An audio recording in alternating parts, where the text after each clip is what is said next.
Coucou tout le monde, j'espère que vous allez bien. On se retrouve aujourd'hui pour parler de la peur du changement. Pourquoi est-ce que ce changement tant attendu, nous en avons autant envie que nous en avons peur pourquoi est-ce que parfois nous en sommes totalement invalidés au point de rester là devant le portail. Donc justement, métaphoriquement, imaginez-vous en fait, vous êtes dans une maison, cette maison c'est vous, c'est votre construction, d'accord? Vous bouclez les valises, vos valises. Donc, c'est-à-dire que vous emmenez de votre intérieur, de votre maison, que ce qui vibre en vous, que ce que vous avez envie de garder. Tout le reste, vous l'avez jeté. D'accord? Vous emmenez ça, tout ça dans vos valises. Ces valises, vous les bouclez. Vous fermez la porte de votre maison intérieure. Vous allez au niveau de votre portail. Et lorsque vous mettez la main sur la poignée de votre portail, vous savez tout ce que vous quittez. Et vous savez également qu'en passant ce portail, vous allez vous diriger vers l'inconnu. Et que entre le moment où vous ouvrez votre portail et le moment où vous vous dirigez au bout de l'allée de votre rue, de votre jardin, que sais-je, vous savez qu'il va y avoir tout un temps de transition où vous aurez envie de faire machine arrière ou du moins regarder au loin votre demeure personnelle et ensuite vous allez continuer à avancer. En fait, ce qui nous fait peur, c'est pas le changement, c'est la transition. Pourquoi cette transition nous fait peur? Eh bien, encore une fois, parce que autrefois, cette vie-là, quel que soit le domaine, ça peut être professionnel, une entreprise que vous quittez, ça peut être sentimental, ça peut être relationnel, ça peut être un changement de lieu de vie, un grand nouveau départ aussi. Mais quelque part, ce que vous quittez, même si vous savez que c'est pour votre bien, c'est aussi tout ce que vous connaissiez. C'est ce qui faisait vos repères. Aujourd'hui, vous allez dans l'inconnu. Donc, c'est le flou total.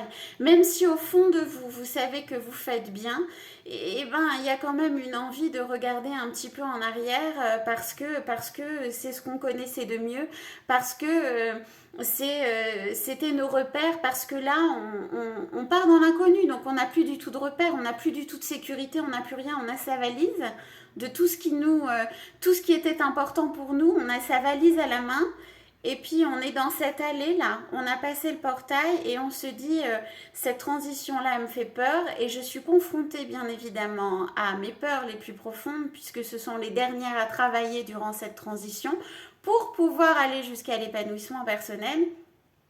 Et vous êtes là et vous vous dites, mais c'est la dernière ligne droite et finalement cette transition-là, c'est la plus difficile.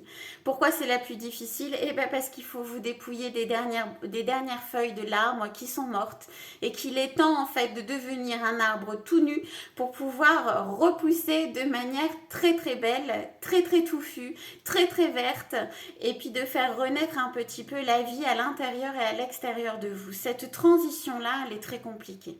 Finalement, ce n'est pas le fait de faire le nettoyage de sa maison intérieure, d'aller jeter ce qu'il y a à jeter, de garder ce qu'il y a à garder, et parfois de déconstruire carrément la maison pour pouvoir en reconstruire une autre ailleurs.